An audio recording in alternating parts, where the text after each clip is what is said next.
All right. Well, welcome to Healthier and Happier Humans, episode 37. I'm Ashley McGee, and I'm super excited to have as a guest today my very good friend, Lindsay Boyd. Lindsay, how are you today? I'm good. How are you? I'm doing well. I was thinking about it, and I think the first time we met at the academy was actually from both of us being Cat 5, if I remember correctly. I think we met I when think, we yeah, I were, think that's musical. Yeah, but Cat 5 sounds more appropriate. yeah, I know, like blocking out that part of our lives. But the reason why I lead with that is for for those watching or listening that don't speak Naval Academy jargon, Lindsay and I went to the Naval Academy together. And my listeners audience know that a lot of my health struggles started when I was there. And yours as well, right? And so I would love to talk about like your story and tell me a little bit about what your experience at the academy was like in regards to your health. Yeah. So, Health of the Academy. So I came in. It was. I mean, Health Academy was. Yeah, it was a double-edged sword and a bit of a coup d'état for sure. I mean, I came in. Looking back, I came in over. I came in like 185, and I think like some margin down to 172, which was good. Um, but I was still over. And I was a plebe. I was in fifth company, the Rocks. I was so bad. It was not a good time in my life. I think I was failing every class except for English and history and Japanese. The three of them I passed easily. Mm, but yeah, it was very yeah, Health of the Academy. It's an interesting story. Yeah. Um, So okay, so coming in, right, like so you mentioned you like lost weight during plebe summer. Like did you feel like pretty confident like as far as like your physical fitness and your health when you first came into the academy?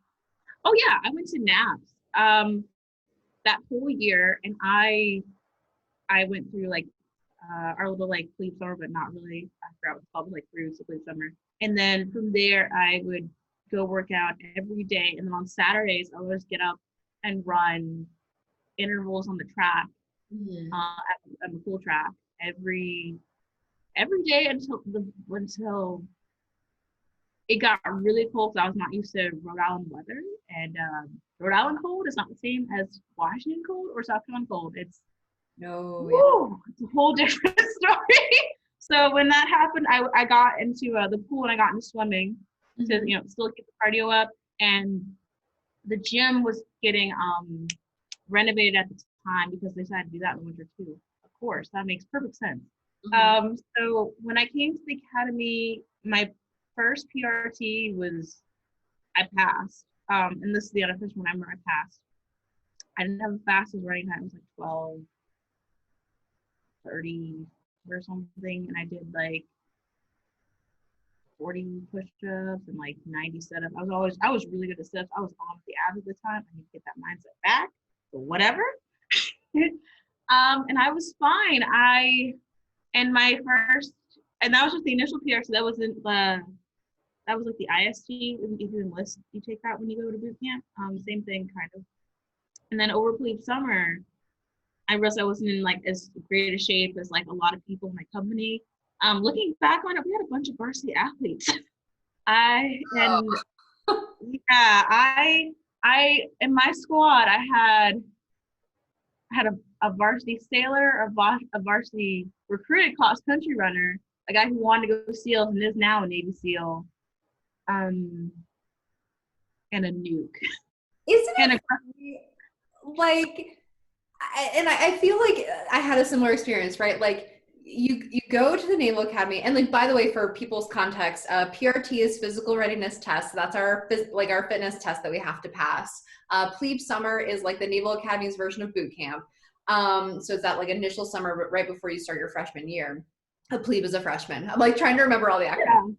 So, but like at the academy, you're surrounded by like these varsity athletes that were recruited, and you're working out alongside them. And like I definitely thought like I trained and was in pretty good shape coming into the academy. Like I was a competitive in high school, and then I just got my butt handed to me. Oh, no, you're like, oh, is that no.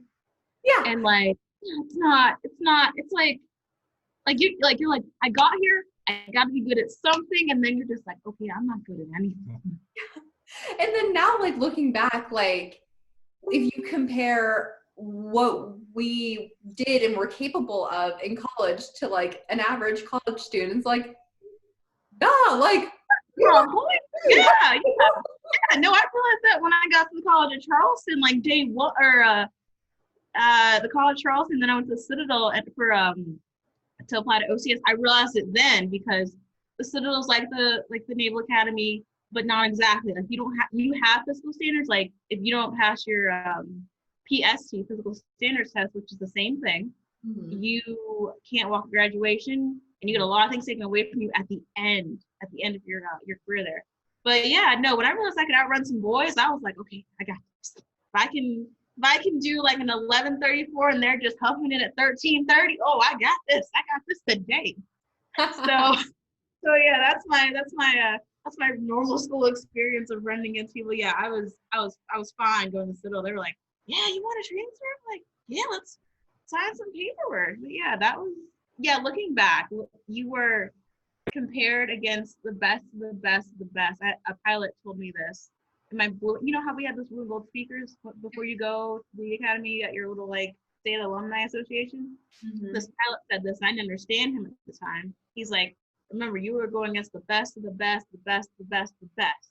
Like a 2.0 is really a 4.0. And if you run slow at the academy, that means you run fast in real life. I think he ran like a 10:25 all 4 of his years. It was just like, I fly planes for a living. I don't care. Yeah. Yeah. Like, yeah. And you don't realize, I think that's the most damaging part about going to the academy is your mentality is so not where it needs to be. It's just, you are so off in right field. You're like, I have to be perfect. I have to be this, that, and the other thing. It's like, not to mention, right? Like most people that are attracted to the academy are probably pretty type A, right? Pretty goal oriented. You know, it's the people that like you had to pull like straight A's to get in for the most part, right? So then suddenly, like, you're surrounded by a bunch of people that have always been the best at everything, and not everyone can be the best. And so it's like this like crisis of identity of like, I suck at things now. Why? Yeah, like I think for anybody who was on Cat 5, that they probably went through that. Like at some point they're like, okay, I'm not the best at cheerleading or swimming or playing field hockey or whatever. And just in general at the academy, like I bet you if you asked a bunch of alumni who failed something for the first time in the academy, everybody's hand would go up in the air. How did you deal with that in some unhealthy way? Because you're not taught how to deal with failure. You're just expected to not fail, honestly. Like you're not. And some companies push that more. Like my company was fifth company. And my squad, remember Ryan Lander? He was in 11. I don't think I know. Blonde, short, he was number 4 in the class. Ooh. Out of everybody. And he told us that every day for like, I was like, I don't care if you let me pass chemistry. Because he was a chemistry major. He was useless. He was just, eventually I went to midshipman tutoring, whatever that was called. And he had to say who your squad leader was. And the guy who looked at my paper, he's like, Brian Landers, your squad leader? And I'm like, yeah. He's like, he's a shitbag, isn't he? I'm like, yes, sir, he is. He is. He was. He like, I guess we'll have story time. So I was a terrible plebe. I was struggling. I was struggling. And Mr. Lander, not Landy, Lander, took it upon himself to corner me one day, tell me I was never going to accomplish anything in my life, call me the N-word, and make sure nobody was around. Yeah, great person. Oh my God. Yeah, So yeah. I mean, how did you, because you're plebe, right? Like this happened when you were a plebe too. Oh, I totally cried. I cried for like a good Did you, you know, 30. how did that affect like How how did did that that affect me? affect your feeling of like belonging at the academy? Oh, I didn't. That's why I wanted to leave this company so bad my second year. I mean, Mr. Landon already graduated, but like I didn't have Mr. Kuda. He was the best neighbor ever. He's off doing some SEAL stuff, whatever he's doing. He was the best neighbor ever, because he was like, I'd say next to him and John Del Caro. Isn't it Caro now? Or I think she's out. Anyway, those two were like I know Dodell. John Adele. Those two are my only bright spots in that company. Like, I love them to death. I wish, and besides more too. Those were my three. Yep. Because they would, yeah, because John Adele called it out early, like, are people being racist against you? And I said no, because I was like, I don't want to get Mr. Lander in trouble or anything. And I wish I'd said something, because looking back, like, it was just Mr. Betty, who'd already been through so much of the academy. It was myself, Elle, who got kicked out for an honor offense for cheating on something. And that was it. Like, there were just the three of us. And like, even diversity wise, like, everyone who was not white got put in the back shaft. Mr. Garcia was the jackass who just sold himself out to make rank. Sorry, throwing on the bus, Mr. Garcia, deal with it. Muscle White also cornered me and did the same thing next year when he, I think he made this really inappropriate joke about Sapper t-shirts. And how they were like useless. Yeah. Then he fainted in front of everybody at the academy. So yeah, karma works like that. I call that as karma being like, no, go sit down. Yeah. By the way, I want to like pause really quick. Just again, so everyone knows SAPR is assault prevention and response. So like not supporting the SAPR program basically means you're not in support of like victim advocacy and like preventing sexual assault within like the military and at the Naval Academy. So that's why that's a problem. Problem for all you non-Navy Marine Corps people who are listening to this and are like, what? I'm like, it happens and it's so sad. And then, oh gosh, other shady things happen in that company. As you're like experiencing these like negative experiences, right? Like how is that impacting you mentally and physically? Oh God. Mentally and physically. Well, I guess I'll start with, so I wasn't really sure what to eat. So I guess for a while, I just ate breakfast for a while. That lasted for a week. I would literally eat a bagel and that would be it. Like, I would eat the bagel and like pick off a little piece here, pick off a little piece in the bathroom, pick off a little piece in chemistry class, because I hate that class and it was rough. I used to sit in the back and play Pokemon. I wish I was that smart. Oh my God, oh no, I was not doing well in the class. did very well in that class. It was just, I wanted to go to medical school and I was just like, this is not for me. I should just, I don't know, had a different teacher probably and I would have been fine. But yeah, I did that for a while. Then I would like, no, I didn't get to benching and purging until after I went to the hospital for sleepwalking. So, sorry, will you say that again? Because I couldn't quite hear you. Okay, so after the whole bagel thing, I realized I was working. I was like, okay, what if I had terrible grades. I was failing chemistry. I was kind of not failing calculus. I passed calculus though. Purely because my LT, she's legit.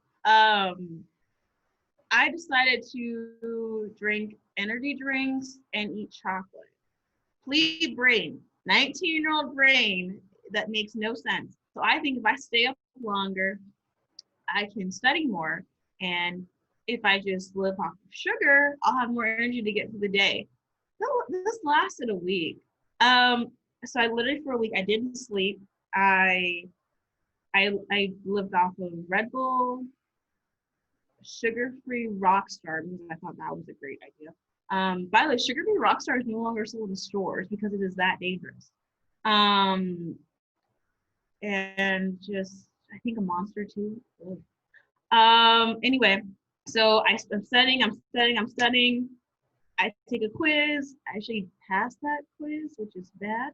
But so we go see Harry Potter and the seventh Harry Potter movie, which is now been ruined because of J.K. Rowling's comments or whatever. Anyway, I watched that night and I start seeing Dementors. Like I'm convinced there are Dementors in the academy, and I'm walking around like this with the green bell and the book, and Mr. Kuda sees me because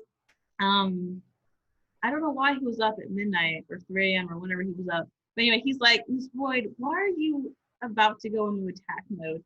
I'm like, sir, don't see the Dementors. I'm convinced they're real, by the way. He's like, Miss Boyd, I need you to go to medical at 5 so they can check you out. So I am convinced they're like Dementors. I'm about to just. I was literally going to punch the door in the face. And these are like hardwood doors, by the way. But this is what happens when you get no sleep for 5 days in a row. And yeah, like I said, he was the number one student select in the school. So he probably knew I hadn't had any sleep and was just seeing stuff that wasn't there. Because why not? So anyway, I go to medical. This LT doctor, who I think I was his like maybe first patient I've ever seen, laughs at me and is like, just go to sleep for a while. And I leave that alone. I go to sleep for like a day straight. I mean, I don't remember what happened from Saturday until Sunday formation. That's 36 hours. I leave that alone for a while, and I don't mention it again until Lieutenant Commander Bryant comes, which is like 2 years later. I mentioned this to her, and she's like, why didn't he take you seriously and get you evaluated? I'm just like, ma'am, I don't know. But yeah, that's how I got diagnosed with depression at the academy because, one of the signs is just not sleeping well. And I wasn't sleeping well in general, but I mean, just having that toxic environment, overworking myself physically and mentally, because I was doing 2-a-days too. Like I was going to Cat 5 workouts, then working out afterwards. And then sometimes on Saturdays, I would just do 3-a-days because why not? Yeah, it takes a toll on you physically and mentally in so many ways. And I was just so glad to get off of it in January. I was falling off of it. Thank God. But then the standards changed, which by he who shall not be named here. So we were all back in that hole again. Like, no, we just got off. So yeah, it's exhausting. It was exhausting. Like, no lie. I picked up some very bad habits. From then on out, I pretty much binged and purged until I want to say the day I left the academy, honestly, and then afterwards too. But yeah, I would what would I do? I had my week planned out. So weigh-ins were always Thursday. So I would Thursday after the weigh-in, I would eat food, probably. Like actually eat like a meal for Thursday, Friday. Saturday I would treat myself to Starbucks and have like a slice of pumpkin, banana, whatever. Sunday I would drink a ton of water to start flushing everything out of my system. Then Monday I would try not to eat anything and just work out a ton. Tuesday, I would start taking laxatives, and Wednesday, I'd be in the bathroom all day long. And then Thursday, I would win and hopefully lost something. Yeah, it's looking back, it's a really messed up system. It really is, but it's like, I wasn't the one who did it because other people did it too, and we like agreed to it in the bathroom. Like we would always be in the bathroom spraying Febreze or Lysol because we knew it just smelled awful because we were like literally making ourselves either puke or poop. It was just, looking back, it is really disturbing. And if anyone from Navy Medical is listening, like talk to the plebes and talk to the youngsters, because I would have graduated in 2014. I left in 2013. I bet you this is still going on. I am confident that bathroom at the bottom of was it Dewey or McAllister? Whatever. The gym next to the I know that one. I don't remember the name of it. I don't have your memory. You've been like pulling out like exactly what month and day things happened, and I'm like, oh my gosh, I don't even know what I did last week. Well, I mean, I'm a writer, so like I have charts and everything. Like that's how I make my money. It's like I don't have it organized. I'll get someone to be like, oh, what happened here? There's this little hole, and I'm just like, read too much into these people.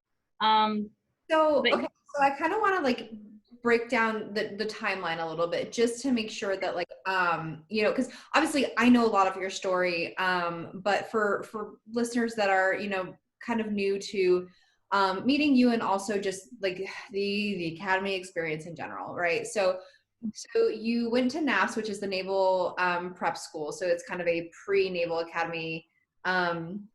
Go into the Naval Academy and you're, you know, like in pretty like good physical condition, you know, you're excited to be there, and already you start to encounter you know, racism, sexism, people, you know, like not a lot of support, right? The vast majority of your interactions with your shipmates are negative.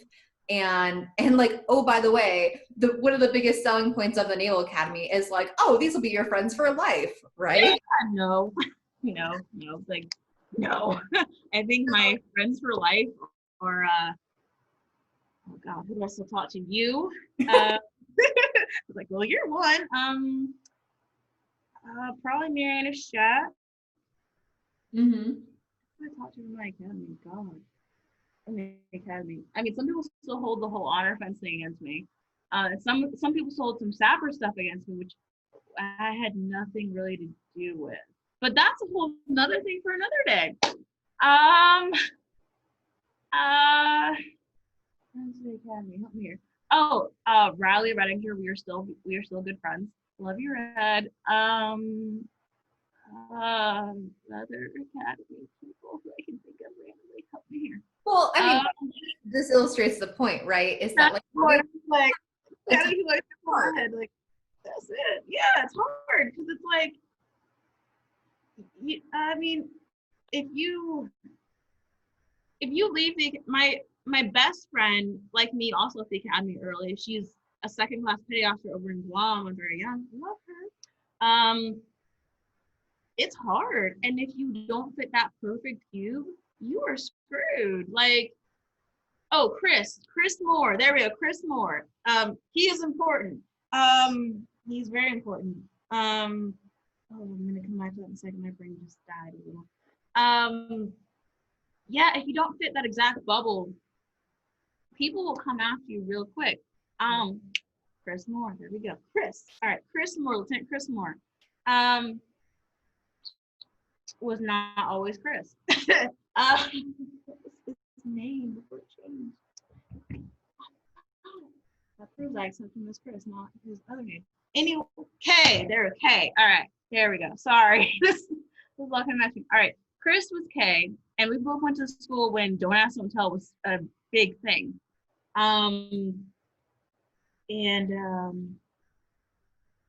That's hard for a lot of people.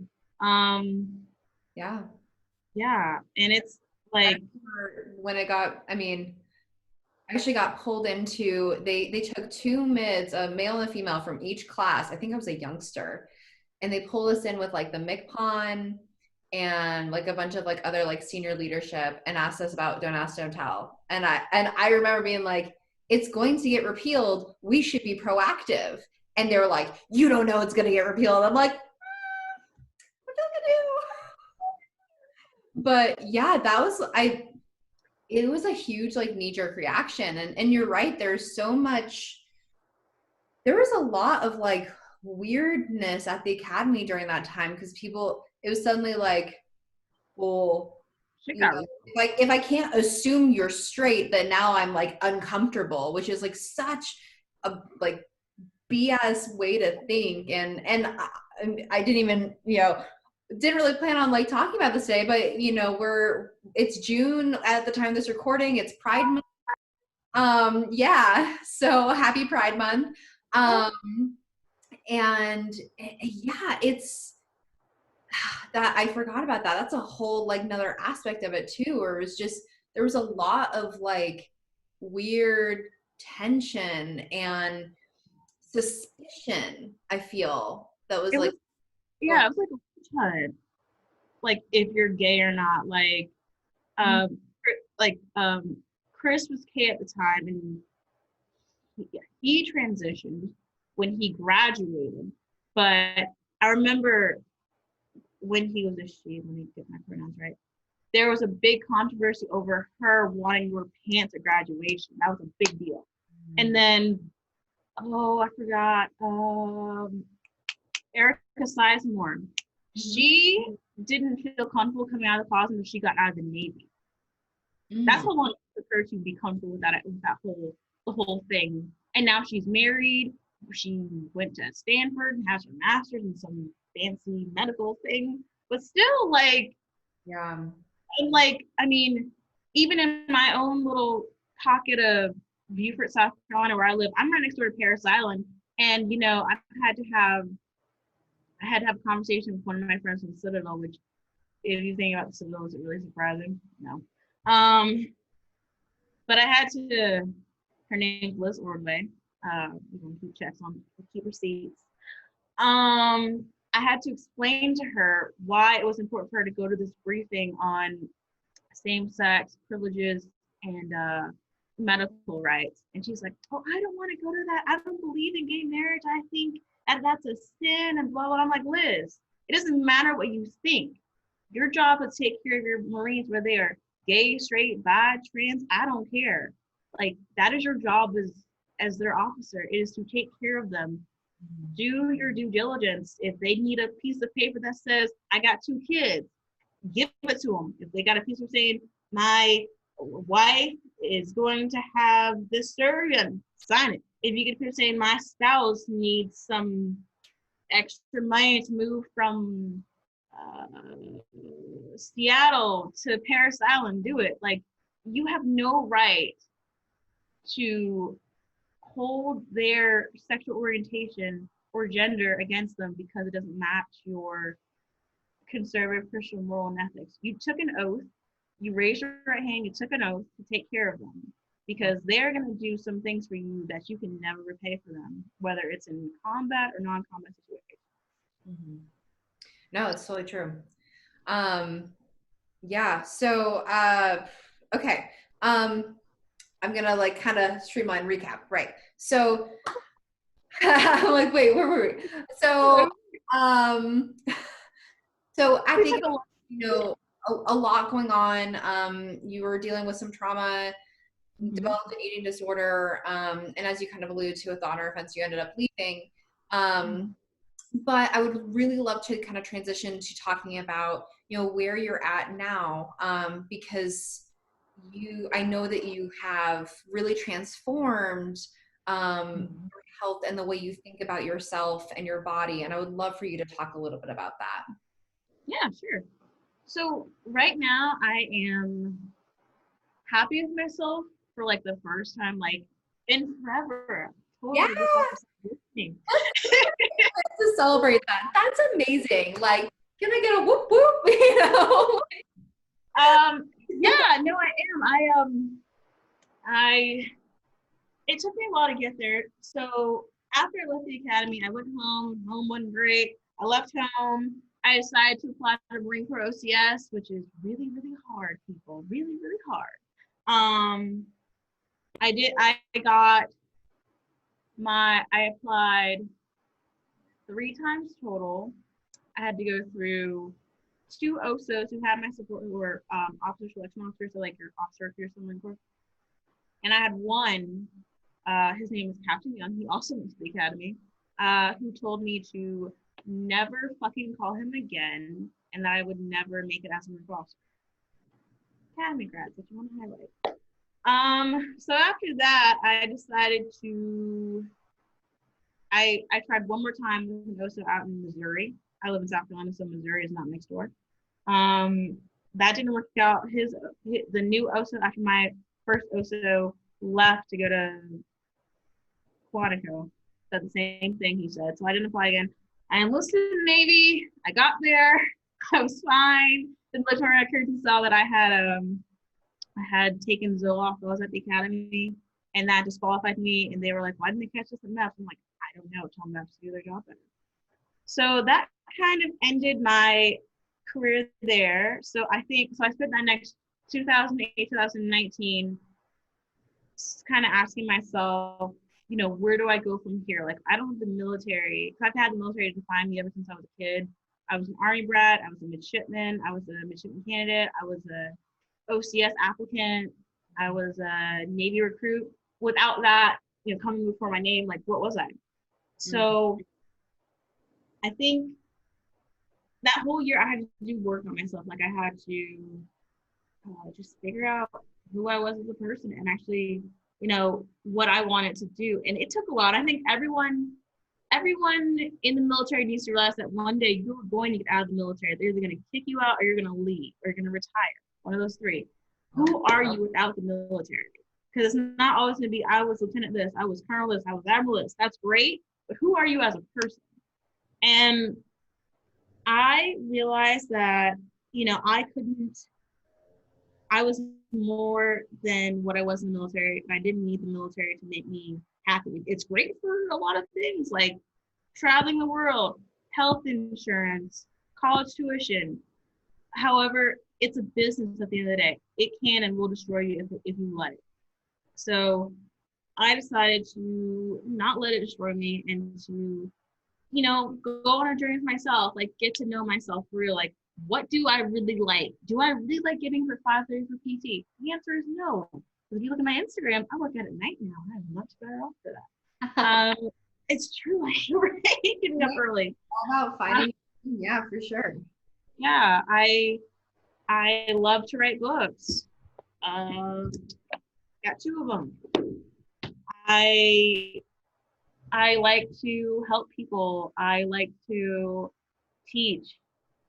And just learning what I like about myself, like, and learning like myself, like not only mentally but physically. Like, what do you like about your body? Like, legitimately, other than your brain.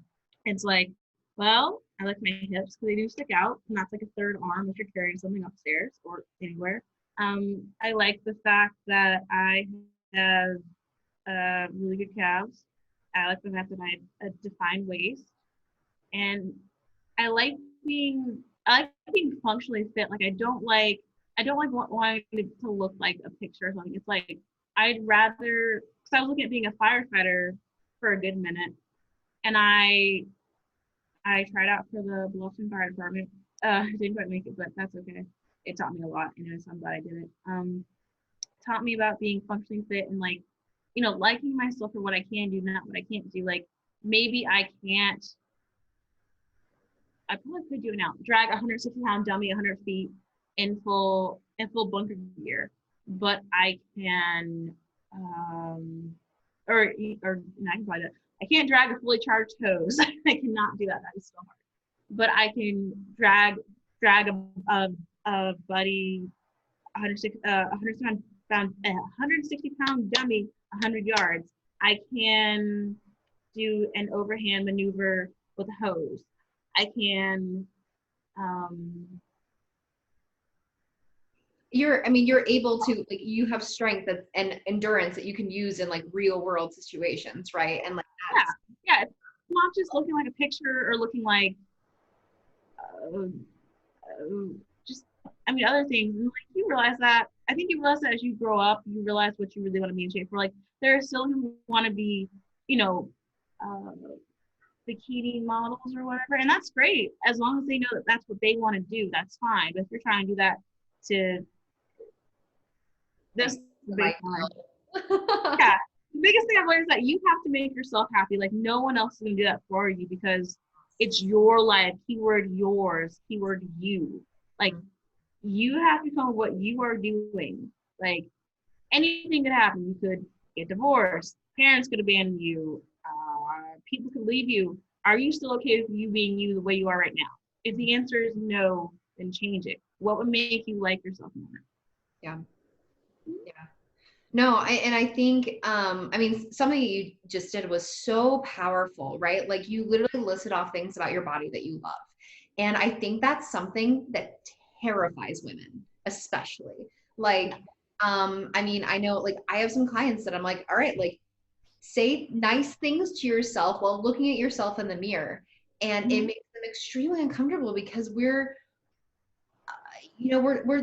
constantly given messages that we're not supposed to like ourselves. Like really, like if you look at like media and advertising, like constantly bombarded with just these images of like, if you don't look like that, you're not supposed to like yourself. And like, oh yeah, by the way, only 5% of women actually naturally fit that like BS like body type ideal, right? So, and I love that you were like, yeah, my hips, my calves, like hell yeah, I love it, right? So I think that like that is so powerful. And just looking at where you've come from versus where you are now, and owning, not only like owning your body and what you love about it, but your own power, like the fact that you're strong, that you're capable. I think is just so beautiful to see. And especially knowing you as long as I have, it's been really amazing to watch that transformation in you. Thank you. Yeah. I mean, like, I think my biggest thing, another thing too, I think is like finding like your trainer. Like I have a coach, her name is Presley Pritchard. Love her to death. Find someone who understands you and in a way has the body you're looking for, or like the profession you're working towards. So like I was looking into going to firefighting EMS. She's a firefighter and a paramedic and a personal trainer because why not? I cover everything. And she's just like first she lives out in freaking Montana. Let's just start with that. The middle of nothing. I've been to Montana once and there are not a lot of people there, but she's holding it down. They fight wildfires out there. Like they have a little zipper thing that you put over your head and you just hold down and say some prayers. Like, and she is just, she keeps up with the guys, and she doesn't let her gender stop her. And like, that's why I finally gritted my teeth and said, look, I need you to train me to be like a fraction of you. Like if I get some of your confidence, I'm good. I don't know about all this lifting stuff that you do, which is like incredible, but I'm gonna get some of that confidence. I love it. And yeah, and she's great. And we have our own little group of like people we all have like kind of like the same goals of public service. And we want to be in shape because you really can't pour from an empty cup. You have to take care of yourself. Like, and yeah, you can't. And I love how she doesn't push doing stuff every single day. I love that. Like, she's like, it's okay to have a rest day. You don't have to hit it 7 days a week, which you need a rest day. You got to hit it every day. Let's go 30 minutes of cardio, then you're going to do 30 minutes of lifting, you're going to come back and do another hour of cardio. I'm like, and like, I bought in that for so long. Like even when I went through my awkward beach body stage, like I really went out hardcore. And I would be like so sore and in pain. And I would just like, okay, if I get the pain, that means it's working. And I'm like, no, it's not. Like, if you need a nap, like today, that's why I was late. I'm so sorry I was late. Like, if you need to just sleep because your body is just tired. Yeah. Where you just pass out on your bed, like literally, I was like this. I didn't even like flip over. I just was out. Like, it was I was just so tired. Like, sometimes your body you need to listen to your body. I think. Yes. Body absolutely. Your body will conquer you and be like, no, I run this. Yes. Just like getting sick, right? Like if you don't listen to your body, if you don't take care of yourself, if you don't take time to rest, like you will get sick. It's true. I mean, like, especially with COVID still going around for future people when they listen to this, and COVID's not a big thing. yeah, I mean, like, still, like, I still work at Kroger, so it's less, but I mean, I'm in South Carolina. We're going up. We don't listen to the whole like quarantine thing of the state. Like we on the rise with some best. I I'm fully expect even in for California, months. people, I'm Yeah, still in like bars with no masks, and I'm like, okay, we're doing that now. Cool. yeah, I guess yeah. People in the store just touching everything, no mask. I'm like, this is fine. This is fine. we had an uptick of 100 people in a day in this state, in a day, and like 20 were in my county, 80 were in the capital. I'm just like, you know Yeah. what? Got it right. Charleston's still locked down.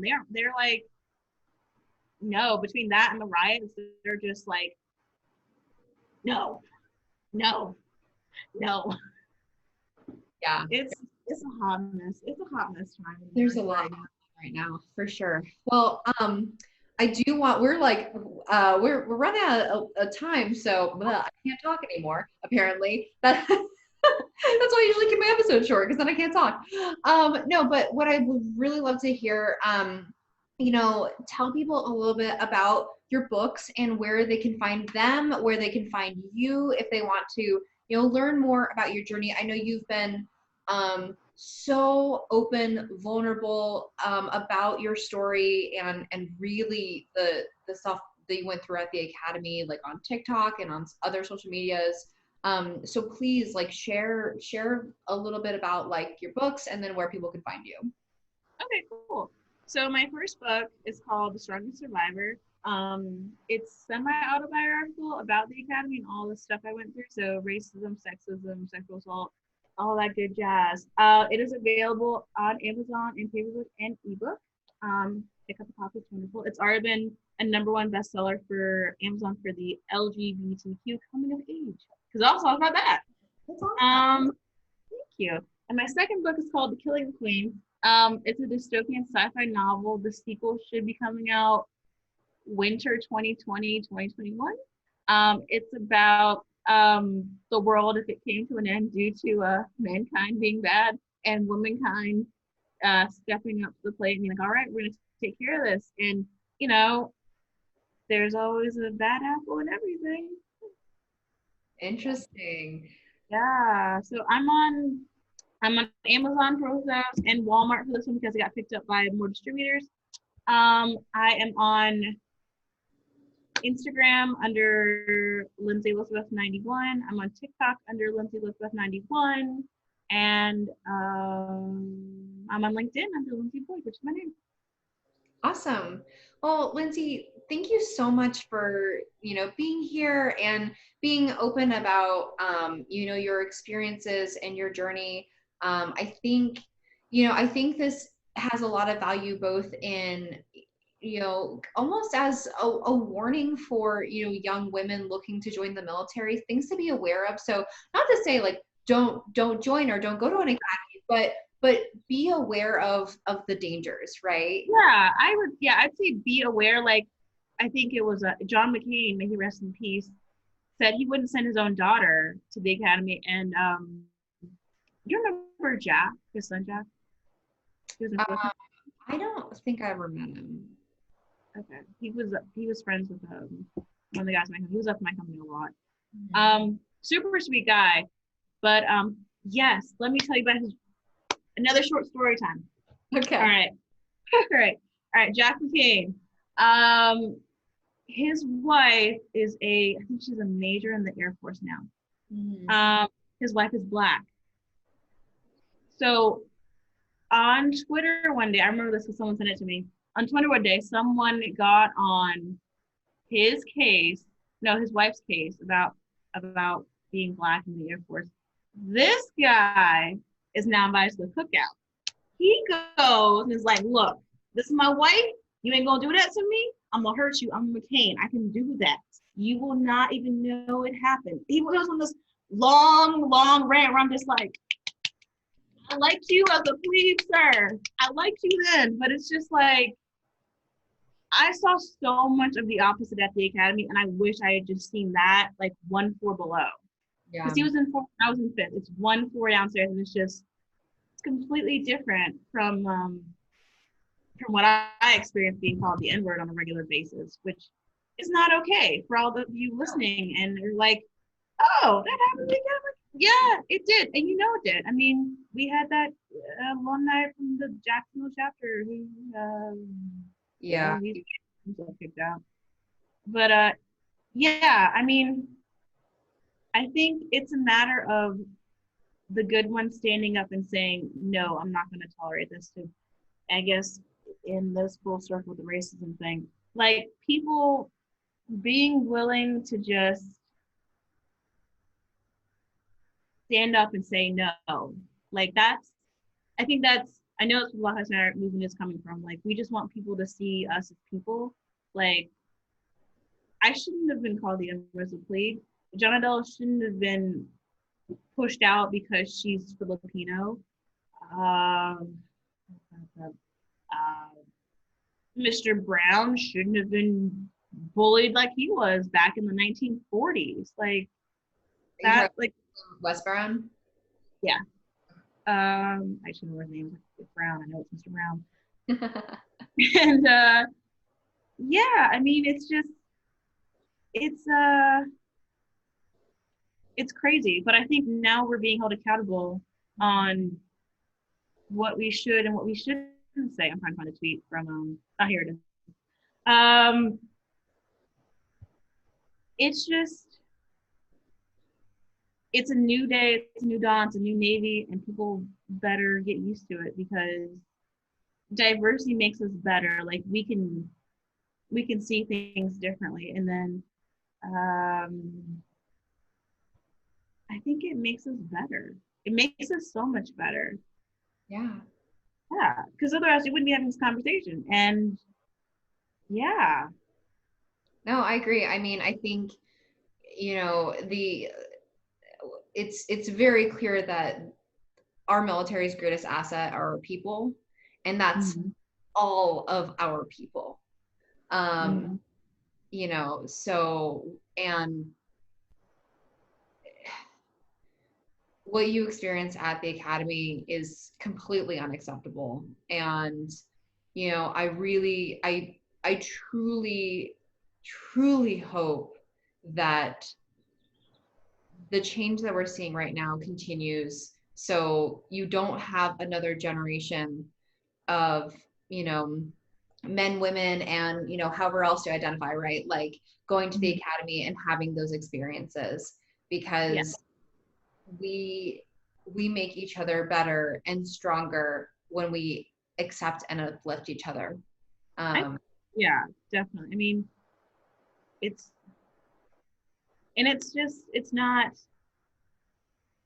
overdue. Like, I think he said, back to McCain, who said, to the people upset about the Old Navy scandal, they had this interracial couple ad, and there was a huge deal in 2016, which was 4 years ago, mind you.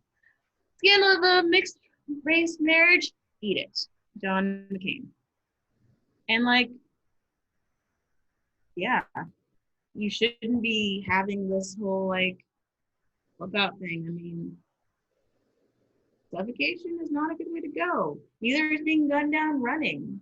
Neither is being gunned down in your house without a search warrant present, or a long list of other ways that Black people have died at the hands of police brutality. I'm not saying all cops are bad, because they're not all bad. I have a couple good ones. But there are a lot of bad apples that we need to weed out. Yeah, and there needs to be accountability, right? There needs to be accountability for people's actions, and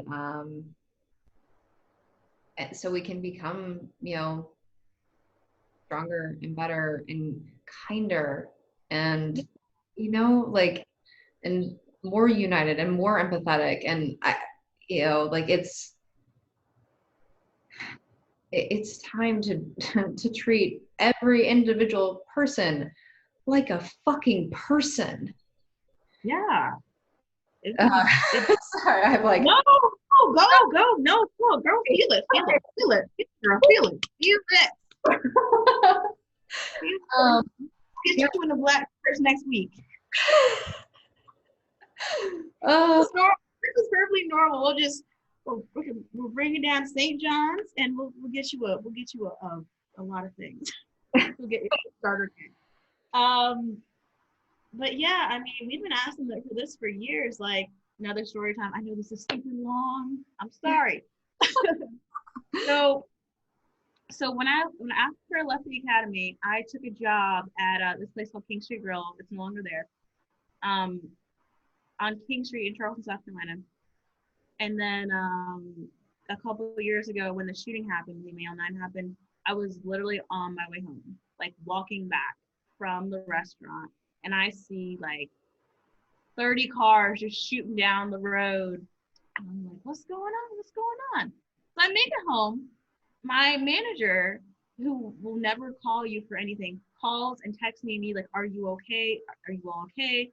We're going to be kind of strict tomorrow. I'm like, what's going on? So I check on the news, and I see that someone just went into the church, massacred 9 people for no good reason other than the way they looked. And that's just, it broke my heart. It was insulting because the church that I go to is literally one turn away. It just looked very white because the ex-slaves bought it from their owners when they left Charleston in the 1800s. That's all my church is.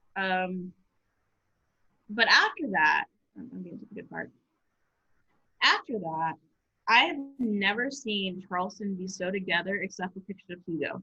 I went to work for like the next week, and I always had either a cop or a firefighter or a state trooper in plain clothes, literally right behind me, if not beside me, at the door, protecting me in case anything crazy happened, because that's just how crazy it was. And I think the only bad thing we had happen was a tourist said, oh, can we turn that off? It's so depressing. And literally everyone looked at him in the store like, really? And we'll turn it for you because we're a tourist town. That's how we make our money. But we're going to remember you. And we're going to follow you and kind of freak you out a little bit. And this is like literally when I say it was just cops and firefighters and state troopers, like all the actual guests we had were upstairs, and there were troopers on each side, still in plainclothes, just sitting there all day long for a week. That's unity right there, where you can put down your Halligans, your axes, your guns, and protect people who are, trying to make a living and trying to live. And then, yeah, we had a protest. It was like a really peaceful protest for like an hour. It was great. It was really peaceful. And looking at the protests now, they're not the same because the environment's not the same. Like, I know people that still work on King Street and are out of work because of the rioting, because they don't have anything to sell. And, some people are still really upset about it because, they've lost their job. They don't know what to do. I'm friends with the manager of the Walgreens right on the corner of King and Calhoun. He's still furious. And then I've got other people who I know, like Mama Kim's. If you go to Charleston, you gotta eat some Mama Kim's. It's delicious. Who understand, and I wrote her a check, a PayPal check, because I'm like, look, you have gotten me through college, the end of it when I was just at my wit's end. But I think this is the point where we have to get together and get back to where we were at the end of the Charleston 9 shooting, where we actually were united and were standing against this one very bad psychotic man who if you ever go back and watch the arresting tapes of Dylan Roof, there's this one cop who literally wants to take him on shit. One cop who's just like about to throw him on the ground. Now, if we just let him have his time behind the barn, that would be morally wrong, So we have to do the right thing, even when it's really, really hard to do it. Yeah. Because if we don't do the right thing, the more of the wrong things are going to happen, and there won't be any prosecution for it. Yeah. Okay, that's what box. Well, again, I mean, I'm so sorry. This is so long.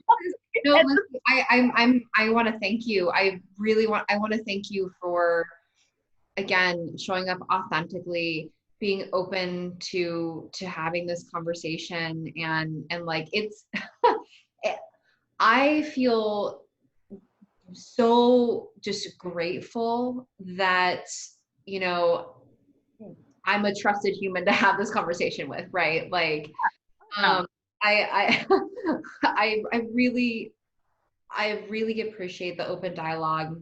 And I think that this is, having these sort of conversations. Obviously it's a little different than a normal episode on the show, but I think it's so important to have these conversations because this is how change happens. I mean, And like, yeah. oh, no, go ahead. Oh no, I want to thank you. I'm so grateful. Yeah, no, I mean, I'm grateful for you, like, being willing to have the conversation because so many people aren't even like ready and are like, oh, I'll put this off until next week. It's like, no, you need to have this conversation now. Like, I mean, you can't just, put us in a closet because, it's Pride Month. Go that metaphor. Look, we're gonna come out of the closet, we're gonna kick it out a little bit and just be like, hey, I'm Black and I'm proud. Like, what's up? And you shouldn't be ashamed of that, whether you have like whatever your upbringing is as a Black person, like whatever. That's colorism. That's a whole nother discussion for another day. But yeah, I mean, like, if you're white and listening to this, and you're wondering how can I support, the movement? Buy stuff from Black-owned business owners. See, I have two things you can buy and read about. Go to Black-owned restaurants. Go to Udokra.com will tell you yeah, Black yeah, owned. Yeah. yeah, look it up. Say thank you to Black inventors for inventing stuff that you would not be able to do without today. Like, we'll start with the basics: peanut butter, traffic lights, super soakers, successful open heart surgeries.